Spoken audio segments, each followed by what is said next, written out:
Hey, in today's video, I want to give you some things that you can do today that future you in 2022 will thank you for your commercial photography business.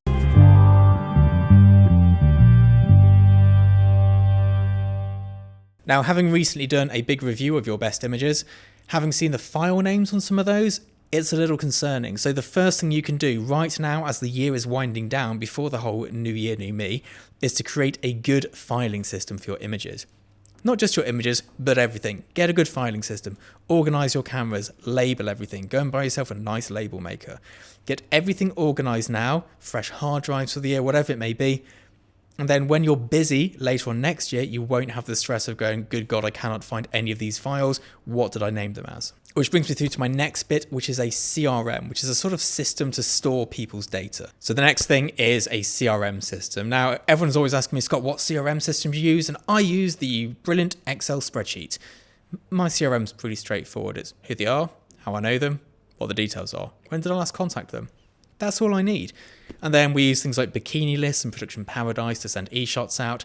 Get all of that organized now, because when you're busy, if you're not going to buy a mailing list, creating one is time consuming and boring. You don't want to be spending your busy time doing that. Do it now whilst you have nothing else on. Now, recently you may be aware that I dropped and broke my lovely Carl Zeiss lens, which I was very sad about, and I wasn't sure if I'd insured it or not. I had, which is good, but I wasn't sure. So a great thing to do right now is just check your insurance cover. There's weird little things that can void it. I had ones where the value of what I was making or my income had increased to a point where the insurance was now invalid, or my company type had changed and my insurance was now invalid, or the value of my equipment had changed and my insurance was now invalid. Go and check that now. Make sure you've got breathing room in there as well as you expand through the year.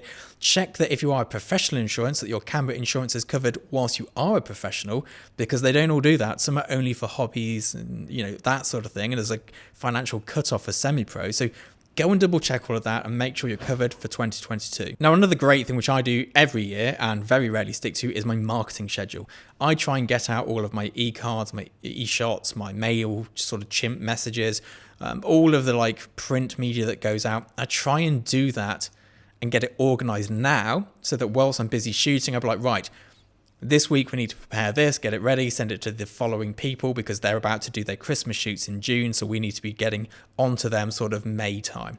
Let's make sure we're sending out some Christmas work in May. That sort of thing now will save you a lot of time. If you need help with your marketing, I do have a marketing 101 workshop. I'll try and remember to put the link below, but I probably won't by the time I get to editing this. But if you go to the Tin House Studio and workshops, you'll be able to download it there. Now, the last thing that I think everybody should do is have some sort of targets. Now, I come from a sports science background, which is somewhat embarrassing, but there we go. But one of the great things it taught me was targets. If you do not have a specific target, you cannot achieve it. And the way that I set my targets for the year for my commercial photography was with a list of clients. The 10 people I'd love to shoot for. So we've got McDonald's, Starbucks, all these brands listed. And then this helps me decide what test shoots I need to do to send out on the previously spoken about marketing mail shots to the right art buyers and right creative directors to make sure I achieve shooting for those brands.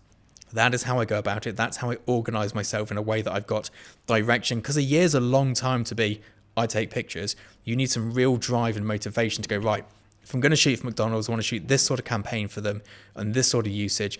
What are they looking for? What do they want? How can I put my stamp on what they do and try and entice them to book me? Anyway, I hope that's been of use to you. I hope you're looking forward to 2022. I'll see you all then. Bye-bye.